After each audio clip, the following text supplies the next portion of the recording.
my name is Antoinette Westcott. I'm here today with my dear friend Prabhath Gotham, and I've known him for over 4 years now. He has always been one of the most decisive people I've known, has a picture-perfect memory. He recently had a carbon monoxide exposure at an Airbnb, which has drastically changed his life, which we will be discussing that today.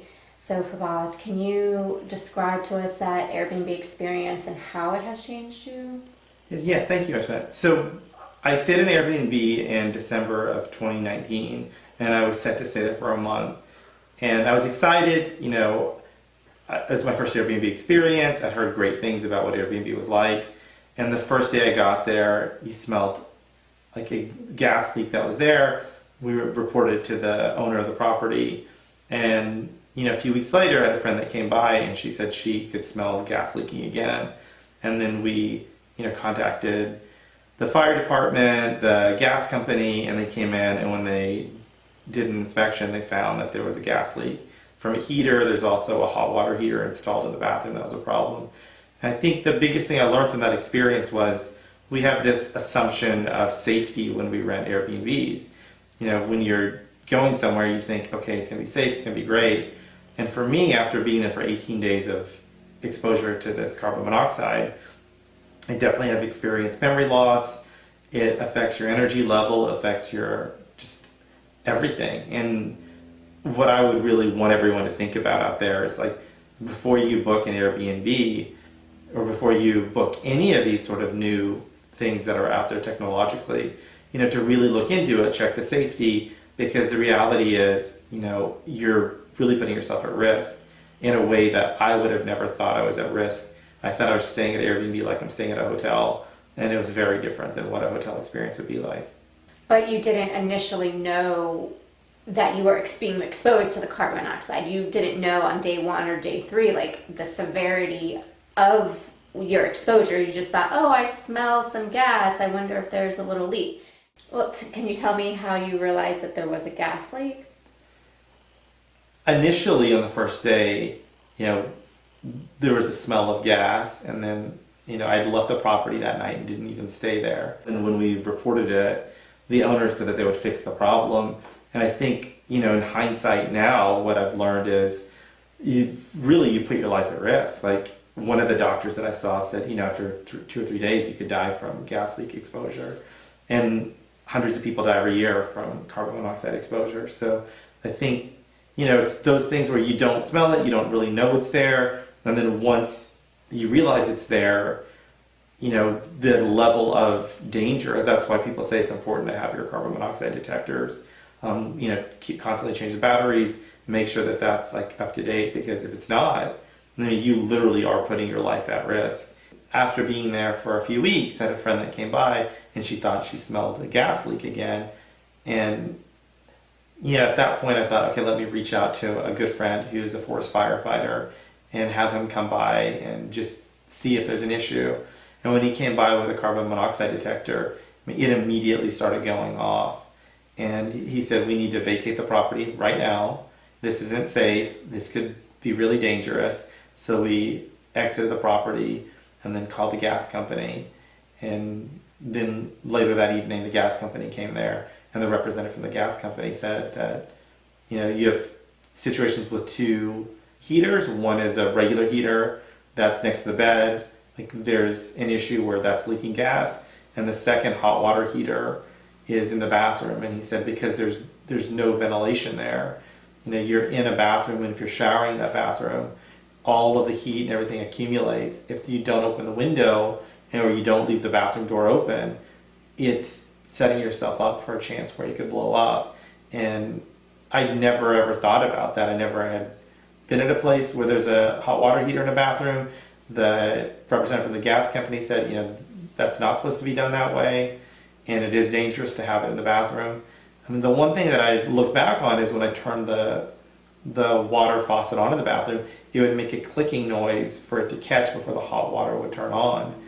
And I just resolved it as, oh, it must be an old building. I never thought that, this isn't to code, this isn't the way to do it, this is dangerous. Because again, you're staying in a new place that you've never been at before, and you just have this assumption that it's going to be safe for you, and it's not. And one of the things that I definitely have thought about after this whole situation is I have a good friend who his parents and 2 or 3 siblings died in a house fire from a hot water heater exploding. So people really can die from hot water heaters exploding. And I think, again, I just never thought about the level of risk to these things because I've never been exposed to it. And I think if I didn't think about it, and I try to know what's happening in the news and watch documentaries and be educated, the majority of everyday people aren't going to know either. And we're putting ourselves in danger staying at places that haven't gone through any sort of safety certification. We just stay there with the assumption it's safe, and in the end, we're really putting ourselves in danger. Well, there should be a standard with like an inspector that comes out to each property to check it like you would when you buy a house, right? Like you have someone come out, check out the roof, check out the pipes and things, because this is definitely not up to code. They probably didn't even get the proper permits for this, because otherwise this wouldn't have happened. Airbnb is not doing annual inspections or any inspection at all. They leave it all on the homeowner to say that they believe it's safe. And if you're the homeowner, you're trying to make money, so you're incentivized to make it seem as safe as possible. And in some cases, the homeowner doesn't even live in the state or the country where they're renting out the property. It's supplemental income for them. So why is it important for you to speak out today to us? Yeah, I felt that it's important to talk about my experience with Airbnb, because I think it's not just about Airbnb, it's like a bigger societal question, right? When we are using these companies like Airbnb, like Lyft, like Uber, there's an assumption that we're protected, we're safe. And what so many of these kind of new technology companies do is they put all of the pressure and all the work on the customer, and they say, okay, if you have a problem, why didn't you come to us earlier? Well, why didn't you contact the owner, the driver? And instead of them really taking responsibility for it, they really try to pass all the blame and all the work on the customers. And a lot of them, now when you call, I had this experience with Airbnb. You speak to a customer service rep, they tell you somebody will get back to you, they don't. And then you message again, and then they tell you, oh, well, we'll pass it along. They're not able to transfer when you call. So it's really just this whole system of terrible customer service. For me, I think the sort of legacy, the idea of what Airbnb is such a beautiful idea. And I think it's so different than what it's kind of turned into now, where there's major safety concerns, and I just don't think they're being addressed. And I think what's happened is sort of the new tech world, we've lost a lot of the safeguards that we would get in a normal situation. These giant multi-billion-dollar companies should be working at trying to solve problems, not brush them under the rug. And too often, I think there's a lot of major problems that have happened, and they just don't get addressed. I mean, what I experienced with my Airbnb situation is, until after it all happened, I didn't know they had a protocol in place where if you have a problem and it's health related, they'll put you up in a hotel. Like, no representative let me know that until after I'd already moved out, found a hotel to stay at. And instead of going from a situation where they're trying to solve the problem, it's really a situation where they're trying to deny all responsibility and say, okay, well, how do we just move this along? And okay, well, let's find you another Airbnb to stay at. Instead of, okay, this is a huge problem if there's a gas leak. What I've thought a lot about is, if I don't say anything, what if the person after me stays in the same place and ends up dying? Like, I'm going to feel some level of responsibility because I know I could have prevented it by speaking out. So that's why it's really important for me now to, tell people my story, and hopefully Airbnb will come up with some practical steps. Like, I don't understand why Airbnb doesn't check every property once a year.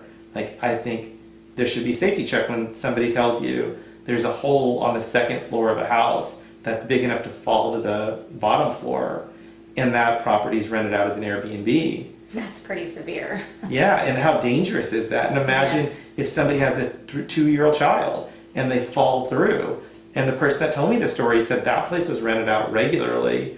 So if you're Airbnb and you're the founders of Airbnb, you should be not as bothered as me, you should be more bothered because you created this company hoping that it would make travel easier for people. And in the end, there's all these safety concerns that are not being addressed, and it's all hidden. And Well, you did let the owners know within the 24 hours. You did notice that there was a smell, or your friend did, Yeah.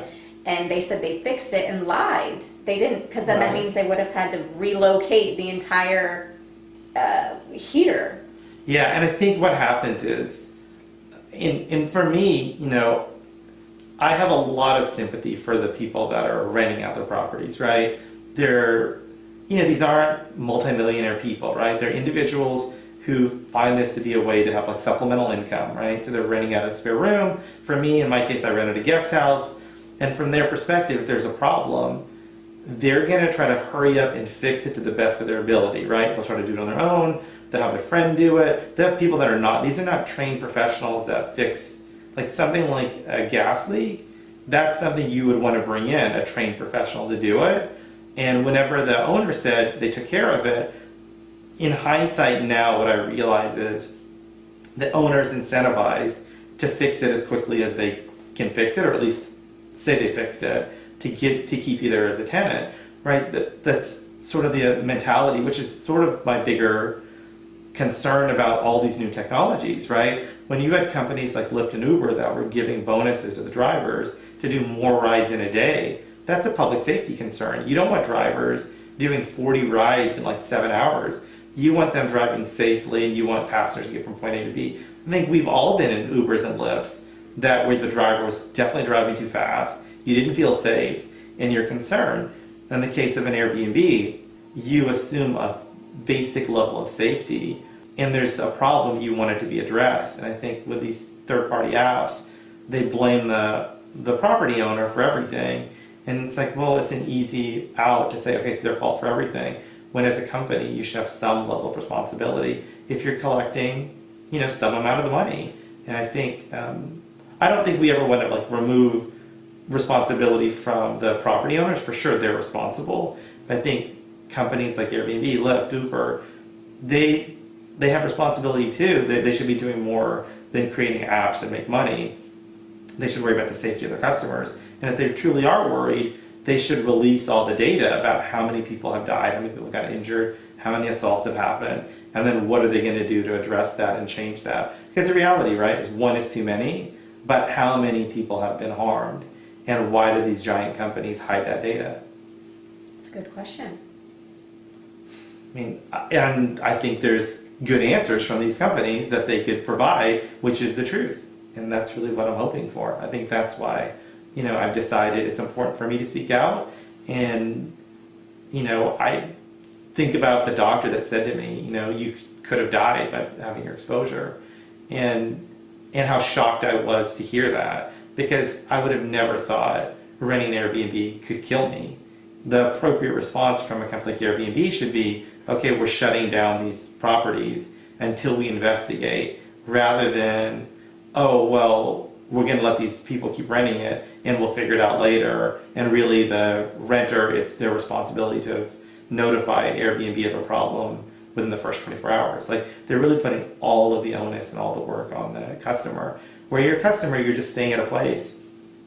If you're at a hotel and there's a problem, you report it to the hotel, you report it to corporate, and it either gets fixed, or, there's people that complain, you can do Yelp reviews. Airbnb is so different in that way, where they have their own internal review system. And what I've learned is when people make complaints, so often, those complaints don't get addressed. I know for me, when I spoke out, Airbnb would constantly send me emails, and I kept telling my story over and over to the next representative. I think I talked to 6 representatives the first day after moving out, and nothing gets addressed. And it's just, you're being handed off to the next person instead of, hey, we're going to solve this for you right now. What can we do? And I think it's because these bigger companies, they don't want to admit their responsibility and their liability. So they just basically run you through everything where you're exhausted, and they help you just move on and not speak out, which has happened so often. So tell me about the day that you think something might have been wrong. So there was this day where I felt extremely tired, and And I thought, like, why am I so tired? And it's like 6 o'clock at night. And I lay down to take a nap, and I just feel my body exhausted. Like something is wrong, and I don't know what's wrong with me. So I'm laying down, and my eyes are kind of closing, and you can feel yourself breathing, like these deep breaths. And in my mind, like, I heard this voice saying, "You're gonna die today." And I've never experienced that before, and it was such a scary moment. And I thought, what's wrong with me? And my brain is saying, like you're in danger. Like, today's gonna be the last day of your life, and you're taking these deep breaths, and you're so like second guessing, like, what am I going through? Like, what am I experiencing? And then you start to like close your eyes, and you're not even sleeping. Like, it's just this, like, I want to say almost like a dreamlike state where you're like moved, and you're not awake and you're not asleep. You can just feel these deep breaths, and it's extremely scary.